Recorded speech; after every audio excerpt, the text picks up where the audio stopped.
Pensa só num grupo de pensadores na antiga Atenas. Um pessoal tão radical que as ideias deles ameaçavam virar de cabeça para baixo tudo o que a sociedade acreditava ser verdade.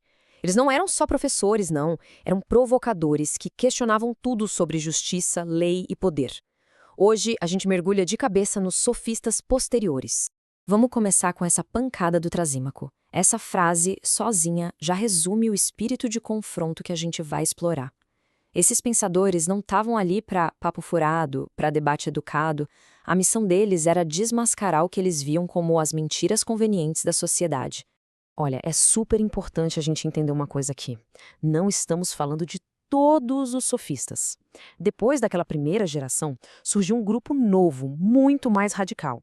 Eles pegaram as ideias dos seus antecessores e levaram a um extremo fascinante e, para muita gente, perigoso pra caramba. Então, os primeiros sofistas, como Protágoras e Górgias, meio que abriram a porta para a ideia de que a verdade podia ser relativa. Mas os sucessores deles, esses sofistas posteriores, não estavam só na teoria, sabe?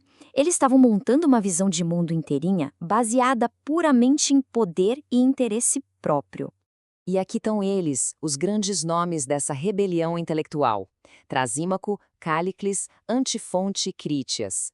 Cada um deles botou uma pecinha nesse quebra-cabeça radical, um quebra-cabeça que desafiava a moral, a lei e até mesmo a existência dos deuses. Bora começar pelo Trasímaco. Na República de Platão, ele não chega de mansinho, não. Ele entra em cena como uma fera selvagem, pronto para estraçalhar os argumentos do Sócrates. O cara não tá ali para fazer amizade. Ele tá ali para gritar a verdade do jeito que ele a vê. E que verdade, hein? A ideia dele é uma das mais provocadoras de toda a filosofia antiga. O argumento principal dele sobre justiça não só dá o tom para esse movimento todo, mas é algo que, olha, ecoa até hoje.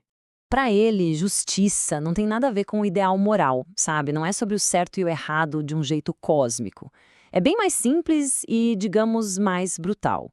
É só uma ferramenta, uma construção feita e imposta por quem está no poder.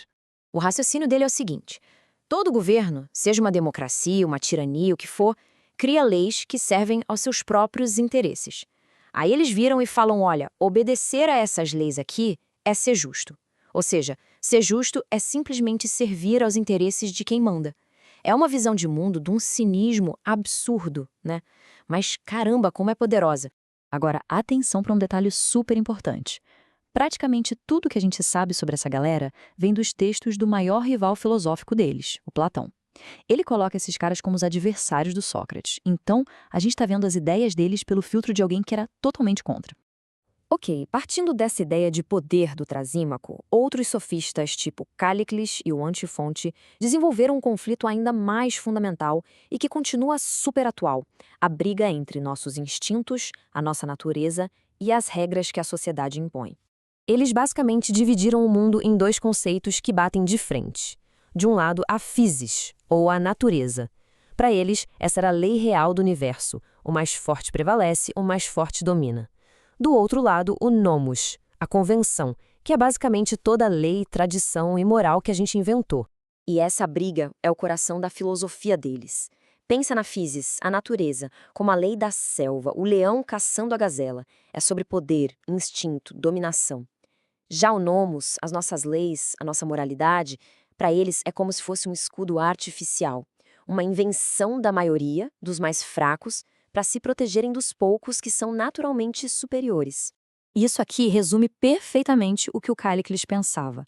Ele acreditava que a sociedade, com todas as suas regrinhas de igualdade e moderação, acaba amansando o indivíduo que é naturalmente forte.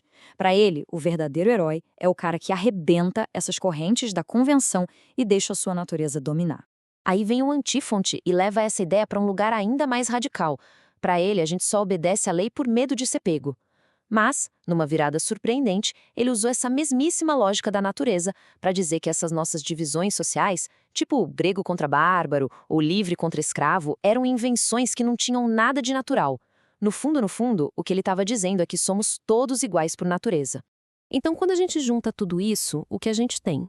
Uma visão de mundo que se encaixa, mas que é profundamente cínica. Não são só umas ideias soltas, não. É um ataque de frente à moralidade tradicional e que vai até para cima da religião. É aí que entra o Crítes, outro cara desse grupo que botou a religião na mira. Ele sugeriu que os deuses não existem de verdade, mas que foram uma invenção política. Algum governante muito esperto os criou para garantir que o povo se comportasse direitinho, mesmo escondido, com medo de um espião invisível no céu. Para ele, a religião era tipo o nomos no nível máximo. Apesar dos dois defenderem a dominação, tem umas diferenças bem interessantes entre esses dois gigantes do movimento. O Trasímaco foca mais no poder político, na estrutura, governantes criando regras. Já o Cállicles é mais anarquista, digamos. Ele exalta o indivíduo superior que quebra todas as regras para satisfazer seus desejos. E olha, ele não cede 1 milímetro para o Sócrates, até o final. E o que costura tudo isso, o que conecta todos eles, é um conceito chamado pleonexia. É a ideia de que, no fundo, o ser humano é movido por um desejo insaciável, uma ganância por ter sempre mais. Mais poder, mais riqueza, mais prazer. E o mais doido é que, para esses sofistas, isso não era um defeito moral, era simplesmente a verdade nua e crua da natureza humana. E tudo isso nos leva a uma última pergunta, uma pergunta bem incômoda. E se os sofistas posteriores estivessem certos? Se a gente tirasse toda essa camada de civilização, o tal do nomos, será que a lei do mais forte, a physis, ia mesmo tomar conta como a única verdade? É uma ideia que tirou o sono do Platão há mais de 2000 anos e, sinceramente, continua desafiando a gente até hoje.